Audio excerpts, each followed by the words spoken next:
With a little bit of help from our friends over at AMD, we finally started cutting in to Old Dale Jr. here. So stay tuned.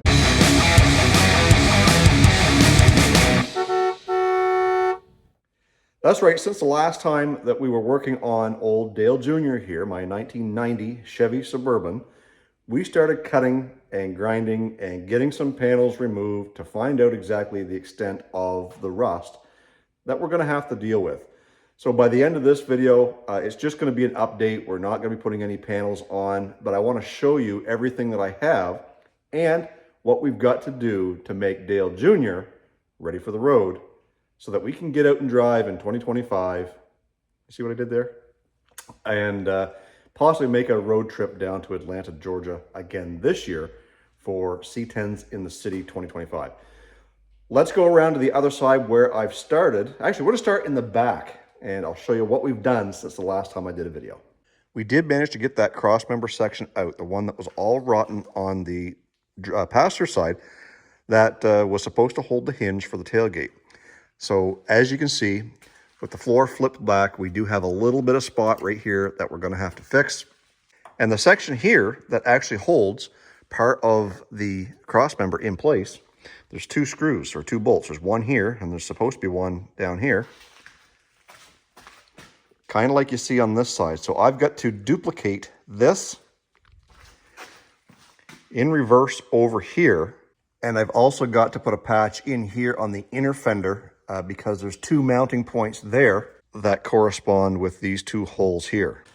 And as you know, over on this side, we do have some rust and some bubbles, so we will be cutting that out, taking the panel or taking the trim piece off here. Like we did on the driver's side, we'll show you that in just a minute.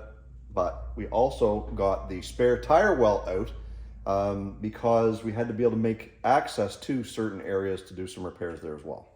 So as you can see here, the spare tire well, it's gone.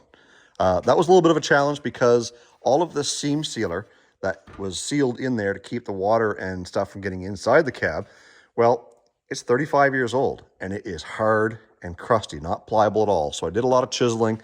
Same thing down here where it bolts onto the inner fender. A lot of seam seal that had to be chiseled. I ground all that away, and this is still fairly solid except for this one spot right down in here, which we're going to have to fix up as well. Over here, these two holes where the mounting bolts go in are there, but what they screw to on the back side, well, they've deteriorated. So we're going to have to put some nut certs in there, patch up this hole here, as well as put a piece of plate down through here. And as we come over to the passenger side, you can see those holes here that we've got to fix, but this piece here, well, that's disconnected. This is still fairly solid, other than it kind of being chewed away here. And the biggest reason for that is because if you recall, this little section right in here was damaged. Something had pushed back in here at some point in time, crinkled all that up, and sand and salt and mud and all that kind of stuff was just kind of sitting in there, rotting out this corner of the inner fender. I did manage to get all the spot welds drilled out and separated. And right here where the spare tire mounts to the inner fender, we'll get a little hole there as well. And a hole that we need to patch up there, that goes directly into the interior. And if you look closely, you can see some of the plastic panel interior trim up in there. Over here, this is a cross member. This is the floor. So as you kind of come into here, well, we've got a little spot that we're going to have to fix in there, which means, yes, stripping apart the interior. I see a wire loom there, so that wire loom has to come out. And as we come into here, this is where the inner fender, well, part of it used to be. So we do have an inner fender. We're going to get that out. We'll patch a piece in there. And once we get that, we can come back out here and we can do the panel, the patch panel that comes here. And as you can tell, crud and mud, water, moisture sits in here, rots out the bottom. Commonplace on these square bodies. But I managed to get this piece cut out. Again, spot welds all drilled. And once again, with some help from our friends over at AMD, we've got the patch panel to go in there. We'll just have to cut it to fit. Same as this panel here. Once we get the necessary repairs made back here, then we've got this whole fender system that will fit right up in there It's all pre-molded back here, but we are going to cut it to fit so that the body repair is down below where the two-tone is, so that when we put that piece of trim back on and eventually add a little something special here where the gold is, which I don't think I've announced yet what that's going to be. I flashed up a few photos long ago when I first bought Dale Jr. of doing some sort of maybe desert fox or something like that, but I think I've got my mind set, and we'll reveal that in a future video. For no particular reason, we started on this side because we've got this panel here to fix as well, and, well, some pieces on the inner to deal with.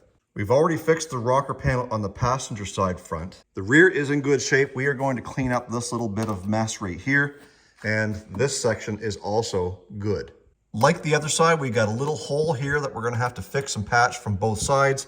And same thing here, we're going to have to clean up some of that metal going onto that cross member.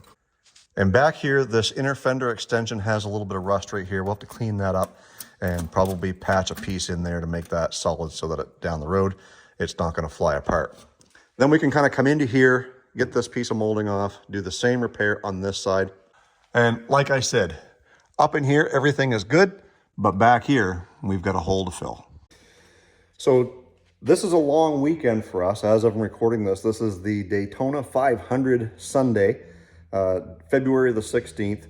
So tomorrow is a holiday for us here in New Brunswick. We're going to be working on this. I may or may not record. I don't know. Depends on how we feel about that. Sometimes you just need to get the work done. And, you know, creating videos and bringing the camera along sometimes slows that process down. It's easy to lose motivation, so sometimes you just got to go and do the work, provide update videos such as this one, and, you know, carry on with life and hope that you guys enjoy watching these videos. If you do, now is a perfect time to hit that like button. Make sure you're subscribed to Olde Carr Guy, because we do have a lot of work left to do on this 1990 Suburban, including a LS swap build that will happen down the road. We've also mentioned earlier in this video about changing the look by replacing the gold with something different. And then we've got a few mechanical things that we need to look at. All the brakes are good, but we did find something in the suspension as I put this up on the hoist. Let's go take a look at that. So pay attention to that idler arm. See if I can do this single-handedly. She got a little bit of play there. And on the driver's side, I can't quite make it do it, but we got a little bit of play here in the pitman. So we're gonna be putting an idler and pitman on this thing as well. And we will check the front wheel bearings. We'll double check all the fluids, make sure that everything is good. We're also going to be doing a tune-up on this thing. One of the things I found when I first bought it was that driving it from Kansas to Canada, 2,000 miles, I was getting about 14, 15 miles to the gallon, which I guess some people say is not bad, but I think this thing should be doing better. So we're gonna put new plugs, wires, cap rotor. We've got some rebuilt injectors, and we're gonna rebuild the throttle body just so that we can make that stuff work more efficiently together, so that we can actually have a good, reliable trip, as well as hopefully gain a couple miles per gallon. This thing is heavy beast, but it does have the 342 gears. It should be just idling down the highway. Some may argue that, but that's just the way I feel. And it should be giving us a little bit more. When I ran it and drove it over here from my garage, it was idling super high, but that just tells me it's cold, which it was yesterday. It was like minus 11 or something like that Celsius, which is like down into the 12 maybe Fahrenheit. And we're due for an ice storm and about a foot of snow here today. So with some of this patch repair that we need to do back in these two back corners, I may require the assistance of my old man, because he's more of a metal guy than I am.